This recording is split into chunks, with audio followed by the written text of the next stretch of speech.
Sabah al Khair again, the video continuation video. I did the first one, but it cut off. Continue the second video, talking about this triple P positive parenting. The topic is disobedient. This is a program session for 2 hours for parents who have kids from 0 to teens. 0 to teens mean 12, 13. Okay, I stop here. The session plan is I talk about before the parent assume about the child behavior. For example, telling the people, oh, my child always, or my teen always does that, or always like that, like always. This is like assuming that always means the child is not good sometime.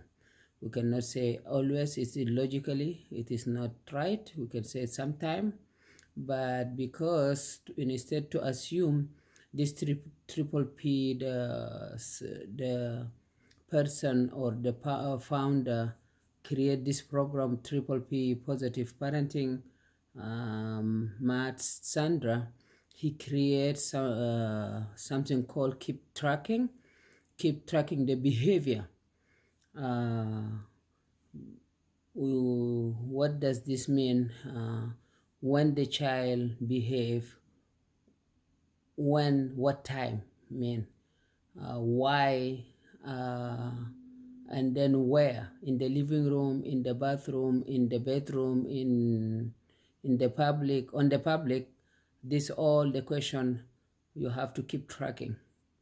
When you track, like every day he does that, evening, morning, or afternoon, or during the night. This is gonna give the parent clue to keep tracking the behavior, so that you can measure the behavior. If the behavior is going higher, like decrease or increase. This one of the session plan. Also, we need to know why the child behave, and then how the parent to prevent the misbehavior or disobedience. How? Because it was said that prevention better than intervention. For example, you have to take a Tylenol before you're gonna get medication. Yeah, prevention. Always you have to prevent yourself before intervention. Also, we're gonna do this exercise. We're gonna see preventing problem. What are the problem, and then how we're gonna prevent that problem when the behavior happen. Also, we're gonna talk about how to teach your child limits or boundaries, because a lot of time parents, they complain, they say, oh, my son or my child or my daughter, she doesn't listen, he doesn't listen. But do you have limit? Do you have limits? Do you have boundaries? Boundaries and limits, what it is rules. Do you have rules in your house? For example, if this behavior happen, do you have rule for that behavior? For example, jumping on the chair or jumping on the couch. Do you have a rule from not jumping on the chair? What are the rules? You have to ask yourself, the child know the rule? Do you talk to him or to her before stop him from not doing that? You have to introduce the rule first, or the rules you don't want him to do, or she.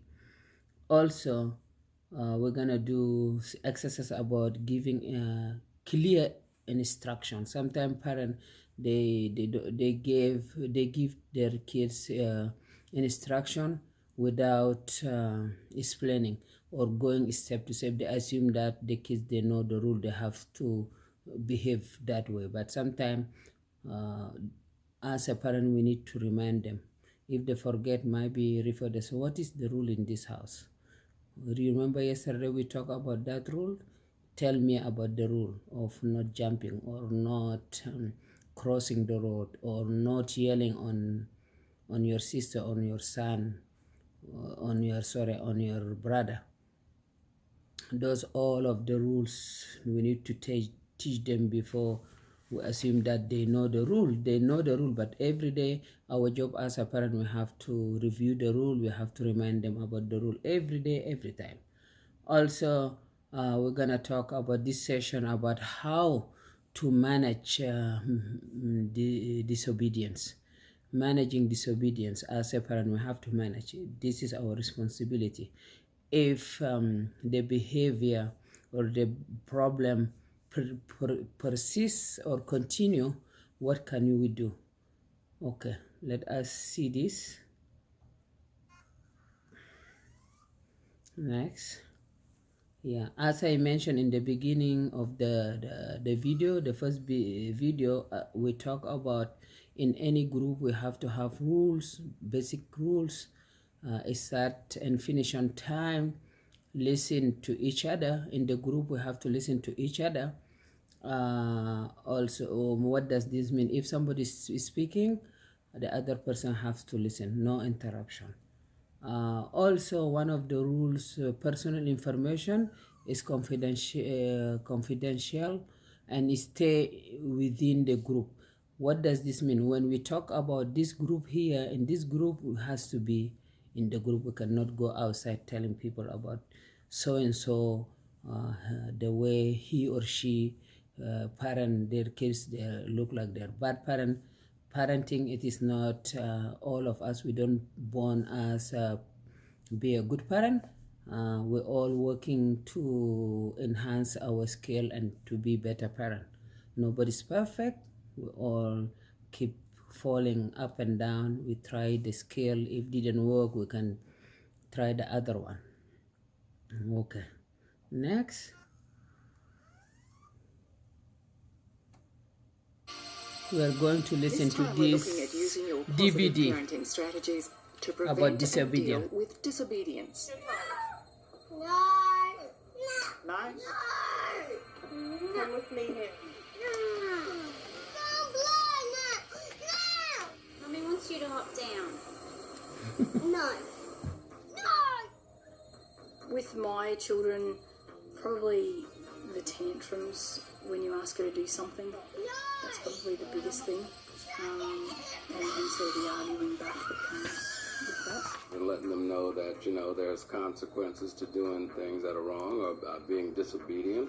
In dealing with a situation, you may deal in anger, and then you look back on it and you go, well, maybe I could have dealt with that differently. I get really agitated and really upset when my kids don't listen or they don't follow directions. And not like I get overly angry, but I get frustrated.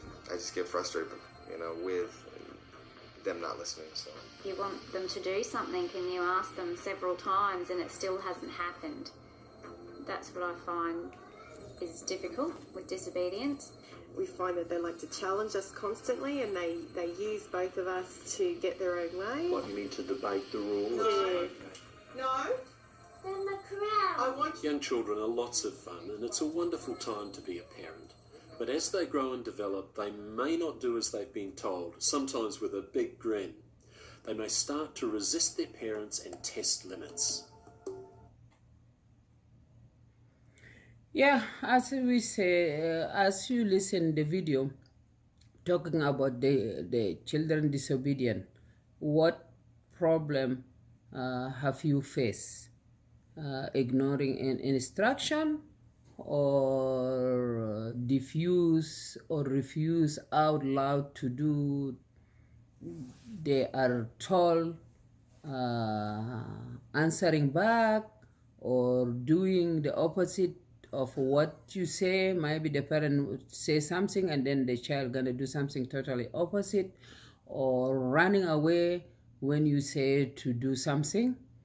Sometimes the kids, when you tell him or her, she or he, they're gonna run away from you. They don't want to do the task you ask them, or maybe listen to you, or complaining or whining. Some, like the toddlers or young children, they like to whine or complaining. This, my sister did that, my brother did that, or demanding things. I need this. If the parent didn't give them, they keep running and throwing themselves on the floor. And then also one of the problems might be being slow to respond. Maybe you ask the child to answer you, they're gonna refuse, or throwing tantrums, throwing themselves down when you say do this or stop that, don't do that, and then they're gonna end up throwing themselves on the floor. You can see some toddlers or even the teens, they have some aggression behavior. Those are the problems all parents they face on it. But if you have something different, let me know, okay?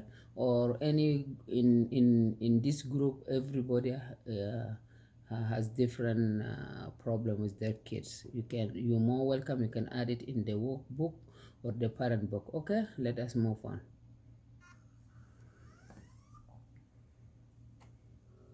We all know what it's like to face that moment when our kids just don't do as they're told.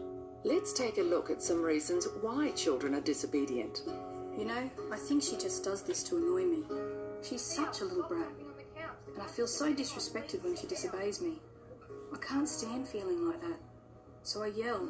Yelling doesn't seem to work, but I'm too angry to do anything else. All children are disobedient sometimes. It's perfectly natural for them to want more independence and to make their own choices and decisions.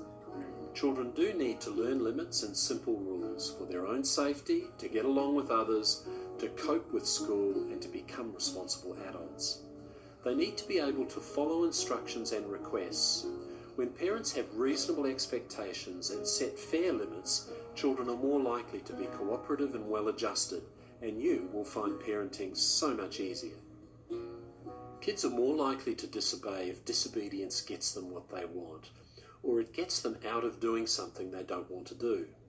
We can accidentally encourage disobedience by giving extra attention to problem behaviour, like lecturing them or repeating instructions over and over. You ask nicely, you ask nicely, you ask nicely, and you eventually just get to the point where you just raise your voice because it's the only way you get a response. Parents can also get caught in the escalation trap. Here's how it works.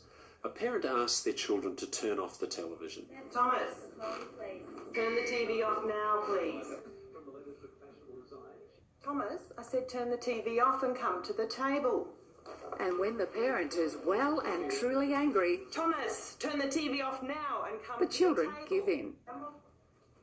So what is the parent learning in that situation? Hey, the only way I can get my child to cooperate is to yell and shout at them.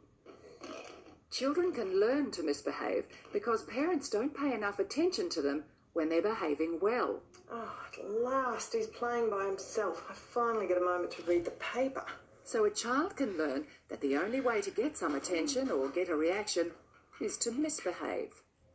The way we give instructions to children can also influence their behaviour. Sometimes we simply give too many instructions. Every time an instruction is given, there's an opportunity for children to be disobedient. Sometimes the opposite can cause a problem when our children receive too few instructions. Okay, Bridge, quick, honey, you've got to pack your stuff up. We've got to get to Nan's. I'll go and load the car. Quickly, get your stuff together. If we're not clear about what we expect, it's harder for them to learn what they have to do. Okay, Bridge. Oh, look at this mess. We're not going for 6 months, we're going for one night. Now all you need is a toothbrush, your pyjamas, and you can take one special toy. Now quickly. Bridget, honey, can you help Mum just take that up the stairs for me? We can also expect too much of children when we give them instructions that are too hard.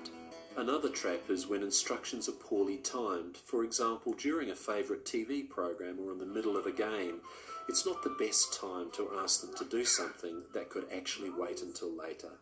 Jonathan, I'd like you to tidy up your room now, please. TV's not finished yet.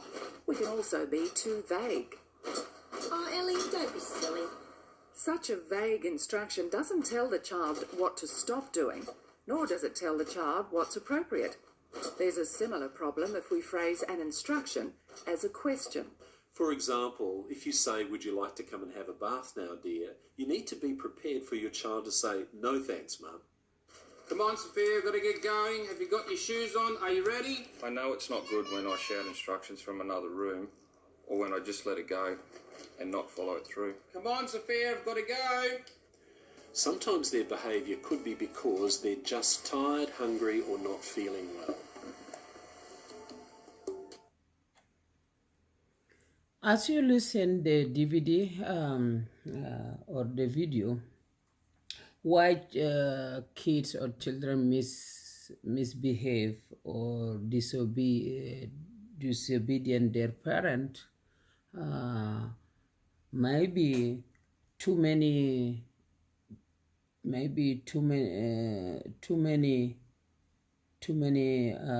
giving an instruction for the child, or giving a lot of instruction without breaking down for the child. The child gonna misbehave, or too hard for the child expectation. Maybe we're gonna give them too many expectation. They don't have ability to cope with that task or that thing in order to finish. This is why they misbehave. Also, no clear instruction. They don't know what you mean or what you say as a parent. This is why we have to say it like we mean it. We need to make the our body language also to be matching with what we communicate. Vague information, they don't know, they're confused. They don't know what to do. Sometimes parents, they laugh when they're giving instruction, or when they communicate with the child, they're gonna see, or the teenager, they're gonna tell themselves, my mom or my dad, he's not serious or she's not serious, because when we gonna talk about something, we don't wanna laugh, or our body language gonna say something different than what they're supposed to do. Also, the next exercise we're gonna talk about being aware of parent traps. Parent traps, what are the triggers gonna trigger you as a parent when you tell your child, or when you wake up in the morning, you expect your child to go on time, going to school or going to daycare. You expect him or her to prepare himself or brush his teeth on time, and then maybe he or she gonna do something else. This why gonna trigger the parent anger, or the mom or dad anger. This one of the traps. One of the traps to accidental rewards, something they want get aware of saying, they don't want to do attention, or ignoring good behavior. Sometimes as a parent, we always focus on a child. When the child gonna do bad behavior, we tend to forget to focus when he or she did something good. Right away we're supposed to praise. We focus, or we pay attention on some bad stuff, and then we scream or we yell on the child. This is why always we need to catch the good deed. When they did something good, we have to praise them. And inconsistence. Sometimes you tell the child something today, tomorrow gonna be something different. Day to day between parents, we always need to be consistent, not inconsistent. because the child gonna be confused. Also, one of the traps, unrealistic expectation. When the parent expect too much for the child or for the teens, this why gonna trigger anger, gonna trigger frustration. Yeah, let us see what next. Also, in my first video and then this second video, I talk about Triple P has something called keeping track. Keeping track gonna help. Often parents, they're gonna check how often disobedience happen, or when the child doesn't listen or doesn't follow the instruction. How often? Every time, in the evening, in the morning, in the afternoon, during the night. When we use this keeping track, gonna track any changes. Maybe the child might behave less in the evening or more in the afternoon. Gonna show us this, all the tracking, the behavior. Keeping tracking chart for disobedient, make of whether disobedience happen in the time block you choose to mentor, or place a mark. You have to place a mark. Like sometimes I see, as a Canadian parent, they like to create the keep on track, and then they're gonna put it on the fridge, and then also they're gonna mark, maybe with check mark, or they're gonna put happy face or mad face. When the child did something good, they're gonna put happy face.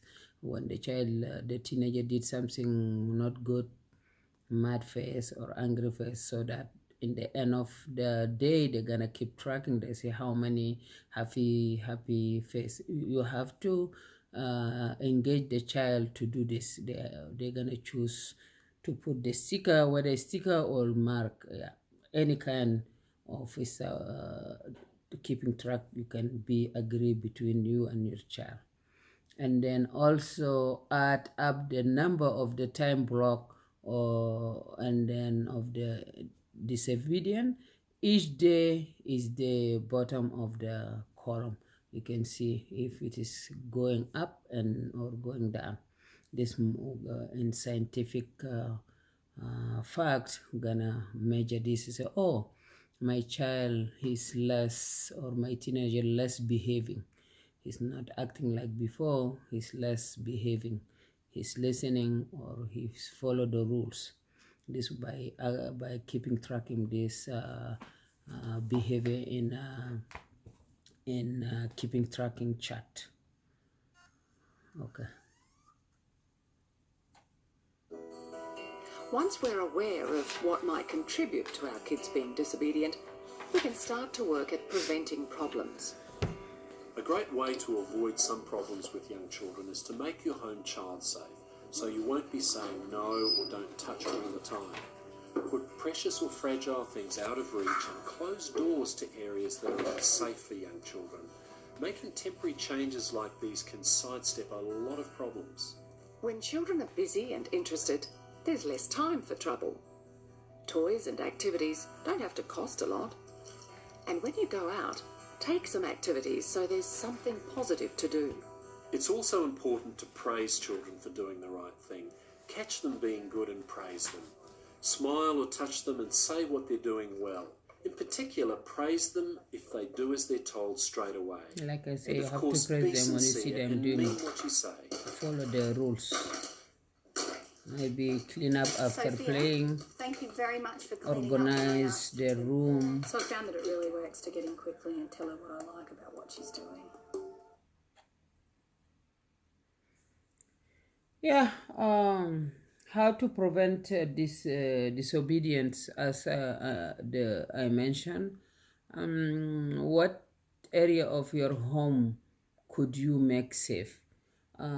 Before we create rule for children or for teenagers, we need to be mindful In order to create those rules, we need to have safe environment in our house. Could be in the kitchen, in the washroom, in their bedrooms, or in the living rooms. Always we need to have safe environment for young kids. It's more important, especially for those early age. They need to crawl, they need to walk, they need this. We need to make sure our gates, our stairs has safety gate for them, because we need to teach that the child development. We don't want to say no, but we need to create that safe environment in order to develop, because they need to develop. We don't want to say don't do this, because we need them to have fine motor skill, cognitive skill, and then all the problem solving skill. We need them to be strong, whether girl or boy. We need to have free hazard in our homes before creating rules, because if we have rules but we don't have a safe environment, problem gonna occur. Also, we need our kids to engage, maybe running, because a lot of young kids, they like to hide and seek. This is one of the developmental skill. We don't want to say don't run, don't do this. Is good for them, because during the winter we cannot take them out. It is good to prevent hazard in our home if you have young ones. Even in the kitchen, we do hide those sharp items like knives, like edges of the table. Might be buying fancy table. You have a young kids like 2, 3, 4. We need to remove those hazards from away, because they need to move, they need to explore, to develop. Also, we need to create, during the winter, we need to create inside environment for our kids to develop, to grow, to learn. Also outside during the summer, or the weather is good, maybe taking them to the parking lot. They're gonna play in the playground, going walk, running out. This is all part of the developmental for the kids. Which behavior could you watch out for and praise? We always make sure when we need to see this behavior, make sure the behavior, when they listen, we need to praise them.